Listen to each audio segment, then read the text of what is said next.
जय श्री माधव।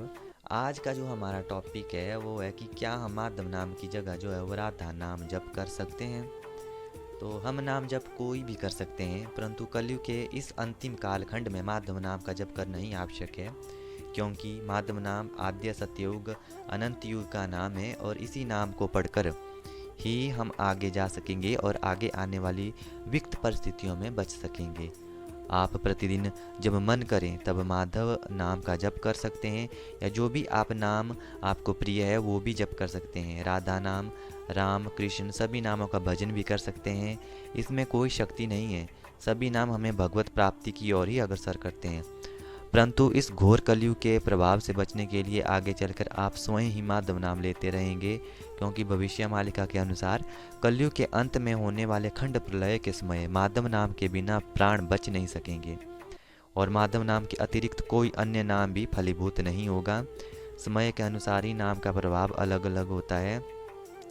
जैसे त्रेता युग में राम नाम सर्वश्रेष्ठ था, कलयुग में राम नाम से अधिक कृष्ण नाम शक्तिशाली था, पर इस कलयुग के अंतिम चरण में कृष्ण नाम से भी अधिक माधव नाम श्रेष्ठ है। समय की स्थिति व गति के अनुसार ही नाम की ब्रह्मांडीय तरंगों पर भी परिवर्तन आता है।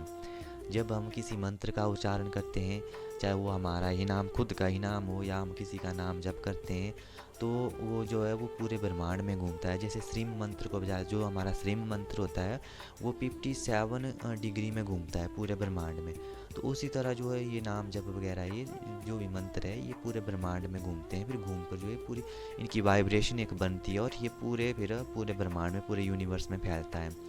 तो उसी प्रकार जब त्रेता युग था तब उस टाइम राम का नाम ही पूरे ब्रह्मांड में सबसे ज़्यादा स्ट्रॉन्ग था, फिर कृष्ण था, अब जो है वो माधव है।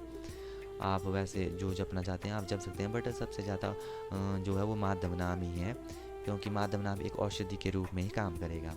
माधव नाम ही ब्रह्म एकाक्षर है, इसका भविष्य मालिका से प्रमाण है।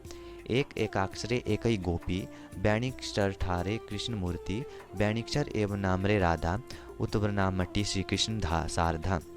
अर्थात एकाक्षर का एक भाग गोपी है तो दूसरा कृष्ण है, एक भाग राधा है तो दूसरा कृष्ण है।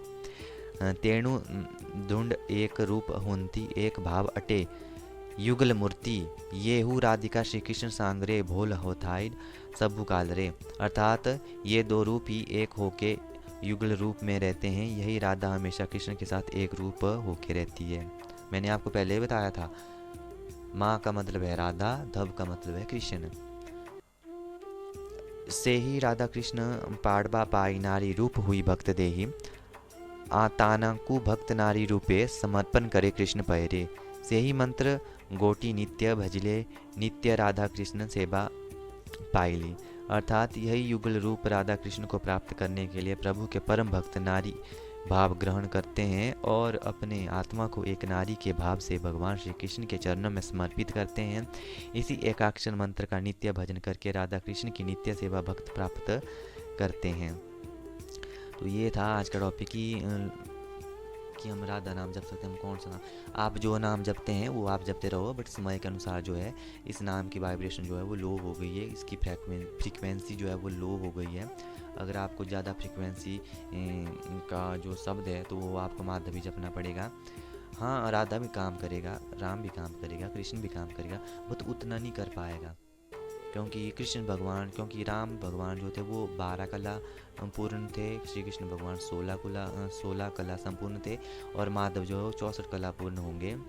तो इसमें ज़्यादा पावर है, औषधि के रूप में माधव नाम काम करेगा, हर चीज़ में माधव नाम काम करेगा। तो इसलिए आपको माधव नाम भी जपना है, और साथ में अगर आप राधा राम जो जो भी जपते हैं, गुरु मंत्र जपते हैं, वो भी जपते रहो साथ में। और साथ में आपको माधव नाम 108 बार, दिन में 108 बार तो माधव नाम आपको जपना ही जपना है। और त्रिकाल संध्या आपको 3 टाइम करनी है। त्रिकाल संध्या के साथ साथ जो है आपको भागवत पठन करना है।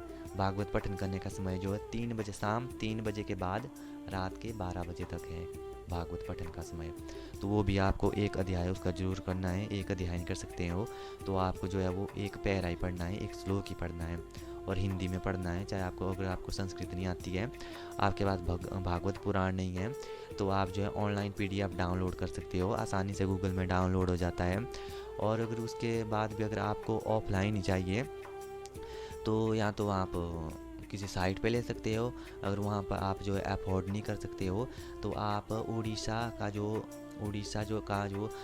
सुधर्मा महासंघ है, जिस ग्रुप के साथ मैं भी जुड़ा हुआ हूँ, आप उनके साथ जुड़ के जो है वो वहाँ से मंगवा सकते हैं। मैंने भी वहीं से मंगवाया था। उड़ीसा जो जगन्नाथ पुरी है, मैंने भी वहीं, जो वहाँ के पंडित हैं, मैंने भी उन्हीं से मंगवाया है ग्रंथ, और उन्होंने मतलब फ्री में ही भेजा है मेरे लिए। तो अगर आप भी चाहते हैं तो वो आपको भी भेज देंगे। वो उनका मतलब वो संघ है, उनका काम है लोगों तक जो है वो भविष्य मालिका और इन ग्रंथों को पहुंचाना। तो आप उनसे भी जो है वो बात कर सकते हैं। आप उनका जो है इंस्टाग्राम पे भी उनका चैनल है, मैं आपको डिस्क्रिप्शन पे उनका चैनल इंस्टाग्राम का और उनका यूट्यूब का चैनल डाल दूंगा। आप उनसे संपर्क कर सकते हो। उनके नंबर वगैरह मैं आपको डिस्क्रिप्शन में डाल दूंगा। आप उनसे संपर्क करना और अपने लिए भागवत पारायण जो है मंगवा देना और उसका पाठ निरंतर करना। जय श्री माधव।